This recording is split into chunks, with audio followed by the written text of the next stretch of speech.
बिस्मिल्लाहिर्रहमानिर्रहीम। अस्सलाम वालेकुम इस्लामिक टीचर के प्यारे दोस्तों, हम उम्मीद करते हैं कि आप खैरियत से होंगे। हमारी दुआ है कि अल्लाह पाक आपको खैर वाफियत से रखे। प्यारे दोस्तों, याद रहे कि जादू टोने की बुनियाद मनफी सोच पर है, जिसमें इंसान के जहन में मनफी सोचें पैदा की जाती हैं, मनफी ख्यालात पैदा किए जाते हैं और फिर इन मनफी सोचों और ख्यालात की वजह से इंसान मुख्तलिफ बीमारियों का शिकार हो जाता है। आज की वीडियो में हम आपको बताएंगे कि जादू में किस तरह से मनफी ख्यालात पैदा किए जाते हैं और इंसान इन मनफी ख्यालात की वजह से किन बीमारियों का शिकार होता है, और साथ में हम आपको जादू के असरात का खत्म करने का राज भी बताएंगे कि जादू किस चीज से खत्म होता है। इस बारे में मुकम्मल तफसील जानने के लिए आपसे इल्तमास है कि वीडियो को आखिर तक जरूर देखिएगा। और अगर आप हमारे चैनल इस्लामिक टीचर की वीडियो पहली बार देख रहे हैं और अभी तक आपने हमारे चैनल को सब्सक्राइब नहीं किया, तो हमारी आपसे गुजारिश है कि आप हमारे चैनल को जरूर सब्सक्राइब कर लें और साथ ही लगे बेल के बटन को भी प्रेस कर लें, ताकि आपके पास फ्यूचर में हमारी अपलोड होने वाली मजीद इस्लामिक और मालूमाती वीडियोस का नोटिफिकेशन बर वक्त मिलता रहे। प्यारे दोस्तों, जादू की तारीख इंसानी तारीख की मानिंद बहुत कदीम है। जादू एक इल्म है जिसके जरिए लोगों के दिलों में वसवसे पैदा करके उन्हें सीधे रास्ते से भटकाया जाता है। और ये कहना गलत नहीं होगा कि जादू का बानी इब्लीस था, जिसने इंसानों के दिलों में वसवसे डाले और उन्हें गुमराह करने का चैलेंज किया था, और खुदा ने उसके वसवसों से बचने की ताकीद की थी। क्योंकि जादू अल्लाह ताला के इज़्न से असर करता है। जिस तरह दवा अपना असर मरीज पर मुरतब करती है जब अल्लाह का हुक्म होता है, जिस तरह आग जलाती है, कैंसर से इंसान मर जाता है, इसी तरह जादू के जरिए इंसान मुतासिर होता है। इसीलिए इस अम्र के वाक़े को तस्लीम कर लेना चाहिए। लफ्ज़ जादू को बहुत से मानों में लिया जाता है, मसलन टोना, सहर, मंतर जंतर, पुरसरार इशारों और अलामात का इस्तेमाल करना ताकि चुड़ैलों और बदरूहों को बुलाया या भगाया जा सके। याद रहे कि जादू दुनिया की सबसे मौसर कुव्वत है जो गायबाना तौर पर बिला तजदीद ज़मान व मकान, इंसानी मिजाज और जिस्म बल्कि जिंदगी पर कामिल दस्तरस रखती है। यानी जादू के ज़ेरे असर इंसान की बसा औकात मौत वाक़ हो जाती है। सहर वो अमल है जिसमें पहले शैतान का कुर्ब हासिल किया जाता है और फिर उससे मदद ली जाती है। जादू दरअसल किसी चीज को उसकी हकीकत से फेर देने का नाम है। साहिर यानी जादूगर जब बातिल को हक बनाकर पेश करता है और किसी चीज को उसकी हकीकत से पलटकर सामने लाता है, तो गोया वो उसे दीनी हकीकत से फेर देता है। दोस्तों, याद रहे कि सहर यानी जादू की कई शक्लें होती हैं, मसलन बीमारी में मुब्तला करना, मार डालना, रिश्तेदारों में फूट डलवाना, माली हालत बर्बाद कर देना, माँ और बेटे के दरमियान जुदाई डालना, बाप और बेटे के दरमियान जुदाई डालना, दो भाइयों के दरमियान जुदाई डालना, दो शरीकों में जुदाई डालना, खाविंद और बीवी के दरमियान जुदाई डालना, और ये आखिरी शक्ल ज्यादा आम है और सबसे ज्यादा खतरनाक है। जहां तक बात है बीमारी में मुब्तला करने की, तो जादू की ताकत इस्तेमाल करके इंसान के जिस्म पर मुख्तलिफ किस्म की बीमारियां मुसल्लत की जाती हैं, जिनमें दिल की बीमारियां, दिमागी बीमारियां, जिस्म के जोड़ों में दर्द वगैरह आम है। बल्कि बाज औकात कैंसर जैसी मोहलिक बीमारियों में भी इंसान को मुब्तला कर दिया जाता है और इन बीमारियों की तकलीफ से इंसान मौत के मुंह में चला जाता है। याद रहे कि शरीर, जिन्नात और शयातीन के ताउन के बगैर ये आमिल जादूगर कोई कार्रवाई पाए तकमील तक नहीं पहुंचा सकते।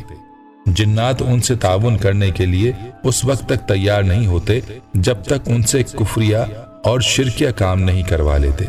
चुनाचे उन्हें जिन्नात को ताबे फरमान बनाने के लिए अपने ईमान का सौदा करना पड़ता है। जादूगर शयातीन को राजी करने के लिए ऐसे मंतर और कलिमात अदा करते हैं जिनमें कुफ्र और शिर्क होता है। शयातीन की तारीफ की जाती है, कवाकिब व नुजूम की इबादत की जाती है। जादूगर हर वो काम करता है जिनसे अल्लाह ताला नाराज होते हैं और शयातीन खुश होते हैं। ऐसे लोग आम तौर पर गंदे और नापाक रहते हैं। वक्त के साथ साथ जैसे हक की कुव्वतें काम करती रहीं, वैसे ही बदी की ताकतें भी अपना असर और रसूख बढ़ाती रहीं। हक के मानने वाले नूरी इल्म से जहां पर लोगों के मसाइल हल करने में लगे हुए हैं और कुरान की तालीम के जरिए उन्हें ذہنی آسودگی دیتے ہیں، وہیں پر بدی کا ساتھ دینے والے شیطانی علوم سے عوام الناس کو مختلف مصائب میں مبتلا کرتے رہتے ہیں۔ یہ لوگ نہ صرف کالے علم کی مختلف اقسام جیسے جنتر منتر اور تنتر سے لوگوں کے دلوں میں وسوسے ڈال کر گمراہ کرتے ہیں، بلکہ گندی روحوں، موکلوں اور دیگر کالی شکتیوں جیسے ہنومان، کھیترپال، بھیرو، ناگ دیوتا، لونا چماڑی، چڑیل، لکشمی دیوی، کالا کلوا، پاروتی دیوی، کلو سادھن، پچھل پیری، ڈائن، ہربھنگ آکھپا جیسی دیگر بلاؤں کے ذریعے لوگوں کے دلوں میں وسوسے ڈال کر ایک دوسرے کا مخالف بنا دیتے ہیں اور اس کے عوض ان سے ہزاروں روپے بٹورتے ہیں، جبکہ بعض چال باز اور دولت کے پجاری عامل زہر سے لکھ کر تعویذ دیتے ہیں، جس کو گھول کر پینے والا نہ صرف مختلف قسم کی بیماریوں میں مبتلا ہو جاتا ہے بلکہ بسا اوقات ہلاک بھی ہو جاتا ہے، اور بعض اوقات زہر کے اثر کی وجہ سے پاگل ہو جاتا ہے، اور بعض اوقات عالم دیوانگی میں خودکشی کر کے ہلاک ہو جاتا ہے۔ دوستو، چونکہ جادو ایک شیطانی عمل ہے، لہٰذا اس کی اپنی تباہ کاریاں ہوتی ہیں۔ یہ حقیقت ہے کہ کالے جادو کی وجہ سے کسی کی کار چلتے چلتے اچانک کسی بڑے حادثے سے دوچار ہو جائے، اچھے بھلے کاروبار کو ایسا روگ لگ جائے کہ وہ کاروبار جگہ ویرانہ بن جائے، کسی کی شادی میں ایسی رکاوٹ ڈال دی جاتی ہے کہ وہ ساری زندگی بیاہ نہیں کر پاتی، اور میاں بیوی صحیح سلامت ہونے کے باوجود بھی اولاد سے محروم رہ جاتے ہیں۔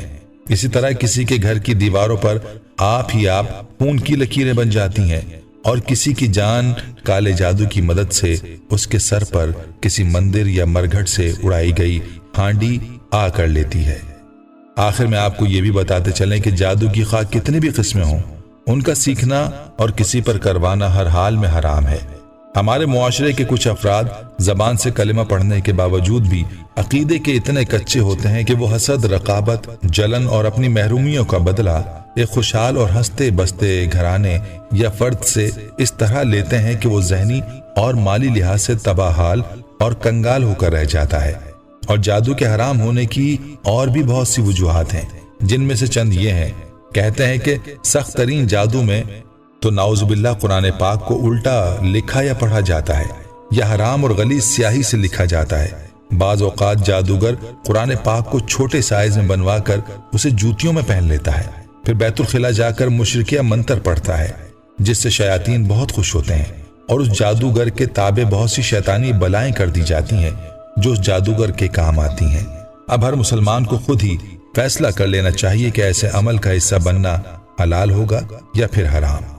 اس کے باوجود بھی بعض دین سے گمراہ مرد یا عورتیں اپنوں کو قابو کرنے یا انتقام کا نشانہ بنانے کے لیے سفلی یا کالا جادو کرواتے ہیں، مگر بعد میں جب یہی کالے علم کے شکار مریض اللہ تعالیٰ کے کسی نیک اور پرہیزگار بندے کے پاس پہنچتے ہیں تو وہ اس شیطانی کالے علم کے اثرات کو مریض پر سے بالکل صاف کر دیتے ہیں، جیسے کوئی مکڑی کا جالا صاف کر دیا جاتا ہے۔ دوستو، یہ حقیقت ہے کہ کالا جادو کیسی ہی خوفناک تباہی کیوں نہ لائے، اللہ تعالیٰ نیک اور پرہیزگار بندے قرآن مجید کی مدد سے کالے جادو کو ختم کر دیتے ہیں۔ بے شک اللہ کا علم ہی حق اور طاقتور ترین ہے، اور شیطانی علم یعنی کالا جادو بہرحال ریت کی دیوار ثابت ہوتا ہے، اس لیے کہ وہ باطل ہے۔ اللہ تعالیٰ کے نیک اور پرہیزگار بندے صوفیاء کرام گلستان اسلام کے وہ مہکتے پھول ہیں جنہوں نے ہر سو محبت کی خوشیاں بکھیریں۔ یہ وہ ہستیاں ہیں جنہوں نے امن کے دیپ جلائے اور قرآن و سنت کے ذریعے اسلام کا علم بلند کیا۔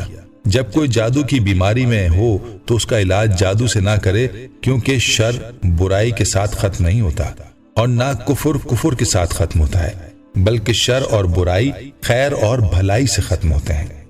اللہ تعالیٰ سے دعا ہے کہ اللہ ہمیں دین کی سمجھ نصیب فرمائے اور اس کے مطابق زندگی بسر کرنے کی توفیق عطا فرمائے، آمین۔ پیارے دوستو، ہم یہ امید کرتے ہیں کہ آپ کو ہماری آج کی یہ ویڈیو ضرور پسند آئی ہوگی۔ اگر آپ کو ہماری آج کی یہ ویڈیو پسند آئی ہے تو آپ سے گزارش ہے کہ آپ ہمارے چینل اسلامک ٹیچر کو ضرور سبسکرائب کر لیں اور ساتھ ہی لگے بیل کے بٹن کو بھی پریس کر لیں تاکہ آپ کے پاس ہماری آنے والی مزید معلوماتی ویڈیوز کا نوٹیفیکیشن بر وقت ملتا رہے۔ سبسکرائب کے ساتھ ساتھ ہماری ویڈیوز کو لائک بھی کریں اور اپنی قیمتی رائے کا اظہار کمنٹس میں ضرور کریں۔ کمنٹس میں آپ اپنے سوالات بھی ہم تک پہنچا سکتے ہیں۔ اللہ تعالیٰ آپ کو اپنے حفظ و امان میں رکھے، آمین۔